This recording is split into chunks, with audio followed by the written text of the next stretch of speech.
As the decades of time has passed by us all, there have been many, many Terminator games, each one promising to deliver that true movie to video game experience like never before. But many have failed.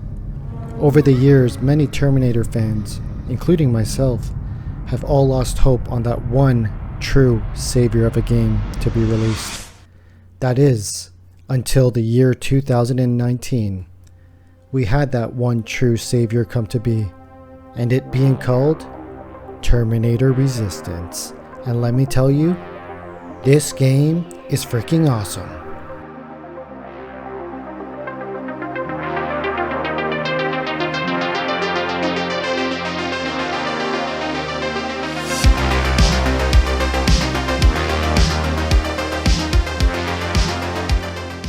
This game is a mix of everything. You have skill trees, crafting, weapon modding, action, drama, even an RPG element mixed into it, and much more. And all while staying true to the whole Terminator lore and feeling. So Terminator Resistance was developed by Teon and came out in November of 2019.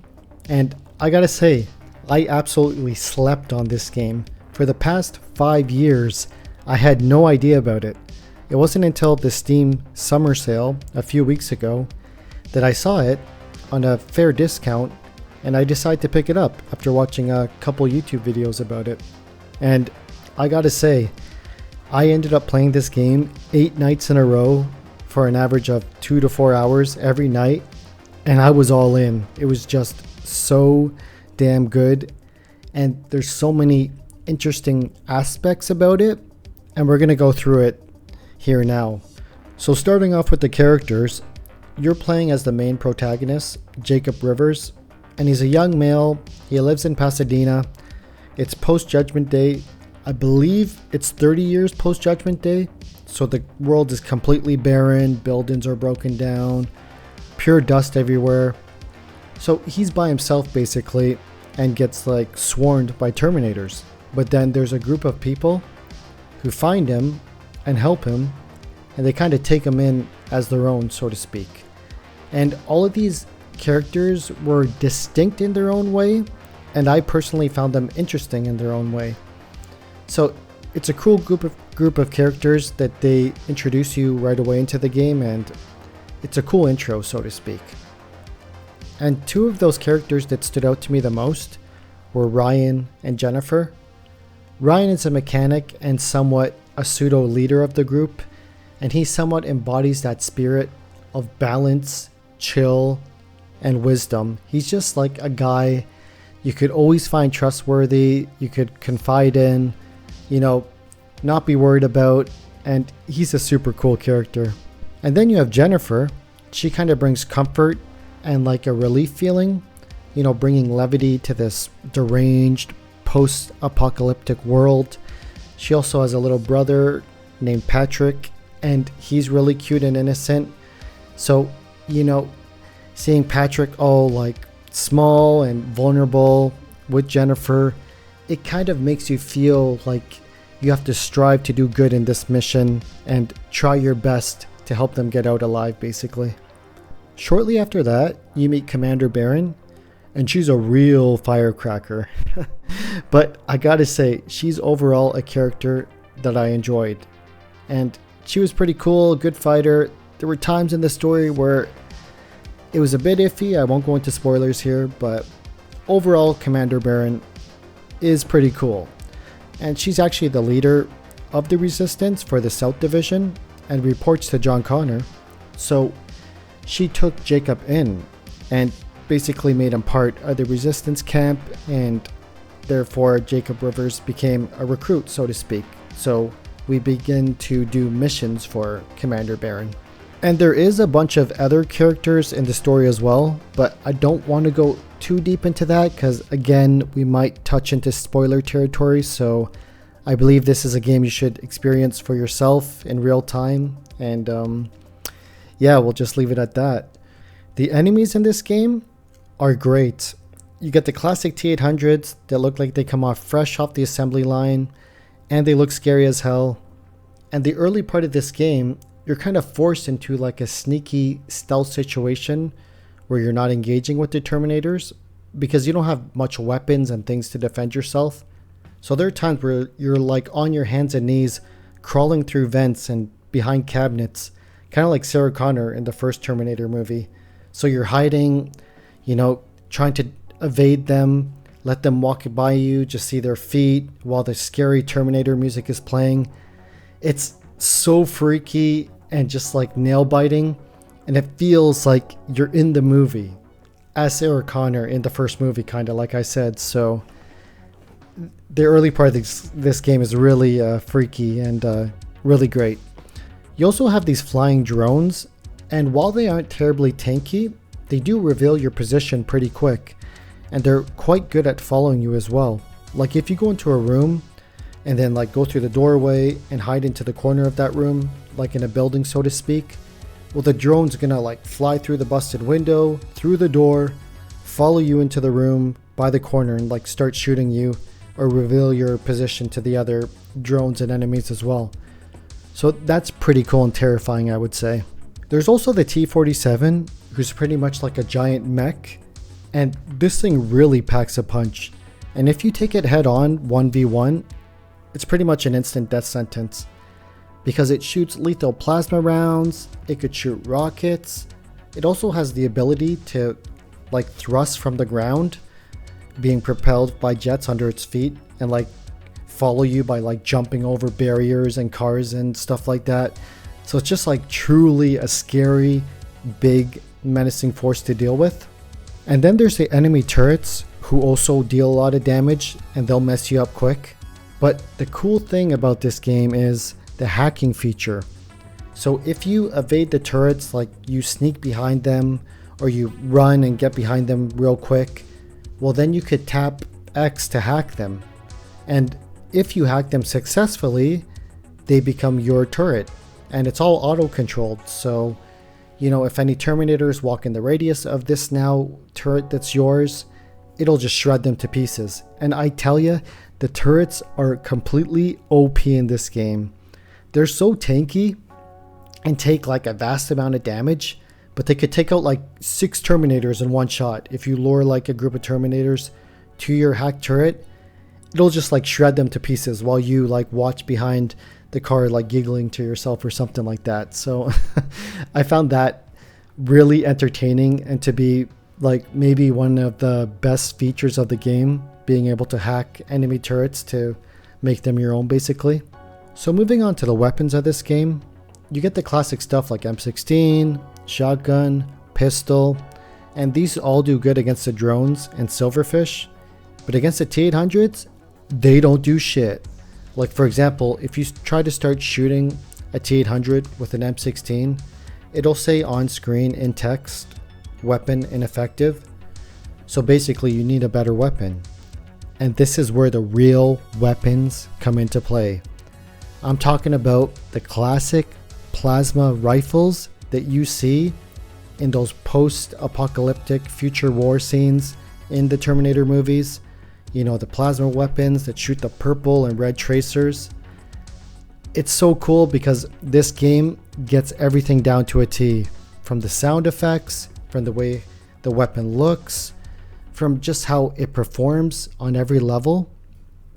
It's so freaking cool because the attention to detail here is so good, and it's just exactly how it is in the movies is how it is in this game. Frag out.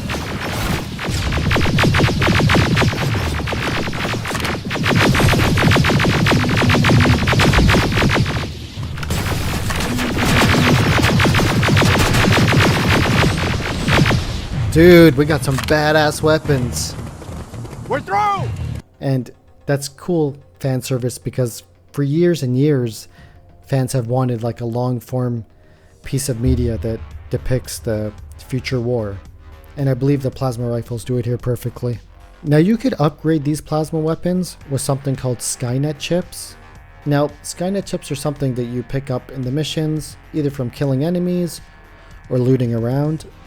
And the cool thing about Skynet chips is there's different patterns to them. So One Skynet chip might have 3 lines at the bottom of it, so you have to match it with another Skynet chip that has 3 lines at the top. And this kind of creates like a mini game within the game, so you could focus on something else to do. It sets pacing, in other words, so you could take a step back from the action, go into your inventory and look at your Skynet chips, and start upgrading your gun. So I found that to be a really cool feature. And the 4 buffs for these Skynet chips are damage, clip size, fire rate, and stability. So you could use a combination of any of those on each weapon. And the cool thing is you could change it at any time too, so you don't have to stick with it once you set it. So there's that flexibility there as well. And yeah, like I said, I found this to be a really cool addition to the game, and it really helped with the pacing of things, I would say. You also get some cool throwables like the pipe bombs, can grenades. You get a sound distracting device that you could throw. But you find like as you're picking up more stuff, your backpack gets quite full and you run out of space. Well, this is where the skill tree comes into place. So as mentioned before, this game has a skill tree aspect to it, and there's a lot of skills you could upgrade in this game. And again, it's a way to pause the action. Now, I personally found this fun. Maybe some people who just want pure action, non-stop, no distractions, they might not like it, but I found it fun because it's a way to pause the action, take a breather, really think about what skill that you want to invest in. So the skills range from stealth, weapons, explosives, backpack, lockpicking, damage, and more. So what you do is you obtain a skill point throughout the levels by completing tasks, killing enemies, or if you're lucky enough, you might just find a skill book which right away gives you 3 or 5 skill points, and then you're off to the races. So the skill points do matter, and you focus on upping your XP and using those skill points to make you better in the game. And it makes things therefore less difficult and smoother, and you really feel the progression with the skill tree. There's also crafting in this game, and the crafting system is quite basic, but it's worthy of paying attention to. If you collect enough things like metal parts, for instance, well, then you get to build lockpicks, basically for free, because you picked up those metal parts during the level. And lockpicks, they help you get into locked doors, which should get you more loot, more things, more weapons, and so on. Same with chemicals and fabrics, you get those, you could craft medkits, and so on. This really encourages you to loot and explore every nook and cranny of the level. And personally, that didn't feel like a chore to me, because the levels, they feel so Terminator-like, and it really catches the vibe and theme of that. And you would think in that sort of situation of 30 years after Judgment Day, it's a complete barren world, you're going to want to stock up on everything you can and use that to craft different things to help you survive. So the crafting system is pretty basic, but also you need it in this game too. And then we have the main story of the game, which is pretty damn good, in my opinion. So I touched on this before. You meet the strangers and Commander Baron, but as you interact with these characters, there's very important dialogue and choices to make throughout the game. And this is something I thought I would never see in a Terminator game, is an RPG element to the freaking thing. Like, I thought it would just be pre-written, here's the script, throw it in your face, shoot guns and have a good time. But the RPG element of this game is actually pretty damn fun.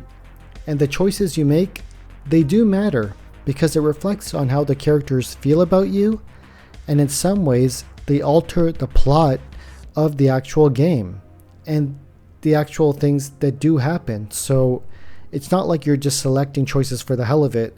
What you do matters, and I think that is pretty damn awesome. And again, I won't step into spoiler territory in this game, but I'll just say there's going to be certain characters in this game where you kind of feel, are they bad? Are they good? You're going to have that in-between iffy feeling about them. And it's really going to make you second guess the words and choices that you say to them. It's therefore going to create a narrative of tension, and it ultimately makes it feel more like a movie in that regard, which is super freaking awesome. The main mission in this game can be seen as pretty predictable, as you're supposed to take down Skynet. I know that's probably every other Terminator game and a lot of the other movies, but the way it's executed here is great. There's a range of different things you could do, and you have to do them in a certain order, in a certain way. And like I said before, it feels like it matters. And there's many times where the action is very nail-biting, but there's also like heart-wrenching, dramatic emotion happening at the same time.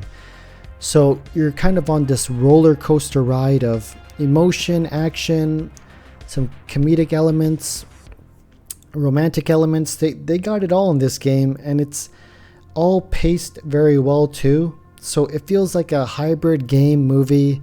The writing is really good. So that main mission, while it might sound predictable, it's all executed quite well, and it's quite impressive in my opinion. So let's get down to the verdict. As I'm writing this review, I'm on Wikipedia, and I'm looking at the review scores from a list of places, and I'm honestly baffled. As you can see here on the screen, the average score comes in about 5.5 out of 10, and that's just crazy to me.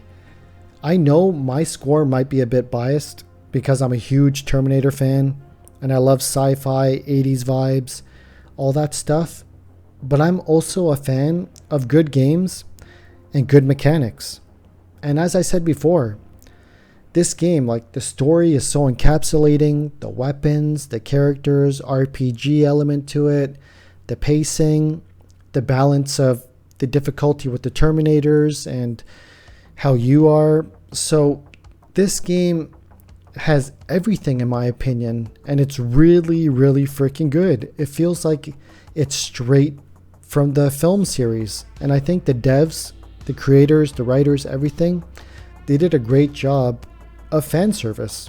You could tell they paid attention when it comes to the sound effects of the guns, the Terminator theme, the way the characters are written. There's references to John Connor, Kyle Reese, and the film, and all these things are pretty accurate in my opinion. So it's just such a well-rounded piece of art that I gotta give Terminator Resistance a solid 8 out of 10. And it's a definite recommend for me. You know, and especially if you're a fan of the films, it's even more of a definite recommend, like above that too. It's so good. You gotta get out there, help the one and only leader of the Resistance, John Connor, stop Skynet, and hope that we could all battle forward into more great Terminator games in the future. Let's go, Resistance. Thank you for watching. Peace out. Hasta la vista, baby.